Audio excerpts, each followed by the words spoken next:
एक बहुत बड़े घर में सैकड़ों चूहे रहते थे। वो अपना पेट भरने के लिए पूरे घर में टहलते थे। सभी चूहे हंसी खुशी अपना पेट भर लिया करते थे। उनकी जिंदगी बड़े आराम से कट रही थी। अचानक एक दिन उस घर में शिकार करने के लिए कहीं से एक बिल्ली आ गई। बिल्ली को देखते ही सारे चूहे तेजी से अपने अपने बिल में छिप गए। उसने देखा कि उस घर में तो बहुत सारे चूहे हैं। उसने यहीं रहने का मन बना लिया।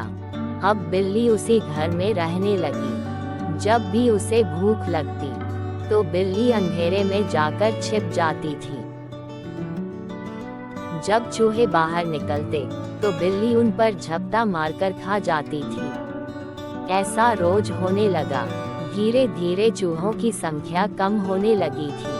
अब चूहों में दहशत फैल गई थी। इस समस्या का हल निकालने के लिए चूहों ने एक सभा बुलाई। सभा में सभी चूहे मौजूद थे। सभी ने कई सुझाव दिए ताकि बिल्ली के आतंक को रोका जा सके और उसका शिकार बनने से चूहे बचे रहें। किसी का सुझाव ऐसा नहीं था जिससे बिल्ली का आतंक रोका जा सके। सभी चूहे बैठे ही थे कि अचानक से एक बूढ़े चूहे ने सुझाव दिया। उसने कहा कि हम बिल्ली से बच सकते हैं, लेकिन उसके लिए एक घंटी और धागे की जरूरत पड़ेगी। बूढ़े चूहे ने कहा कि हम बिल्ली के गले में घंटी बांध देंगे और जब वह आएगी तो घंटी बजने से हमें खतरे के बारे में पता चल जाएगा।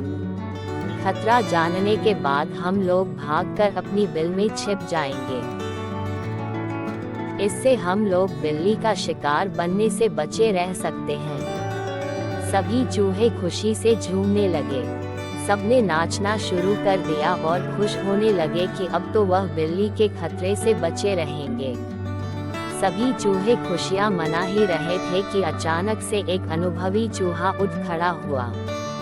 उसने सभी चूहों को जोर से डांट लगाई और कहा कि चुप रहो, तुम सब मूर्ख हो। उसके बाद अनुभवी चूहे ने जो कहा वह सुनकर सभी का मुंह उतर गया। चूहे ने कहा कि वो सब तो ठीक है, लेकिन जब तक बिल्ली के गले में घंटी नहीं बंध जाती तब तक हम सुरक्षित नहीं हैं। अब तुम सब पहले ये बताओ कि आखिर बिल्ली के गले में घंटी बांधेगा कौन? सभी चूहे एक दूसरे की तरफ देखने लगे। सभा में सन्नाटा छा गया था। सभी चूहे निराश हो गए। इसी बीच बिल्ली के आने की आहट पाते ही सभी चूहे भागकर अपने अपने बिल में जाकर छिप गए।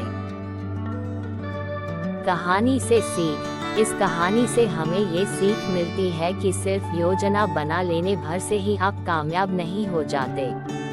उस योजना को लागू करने के बारे में भी सोचना चाहिए। उससे पहले जश्न मनाना बेकार है।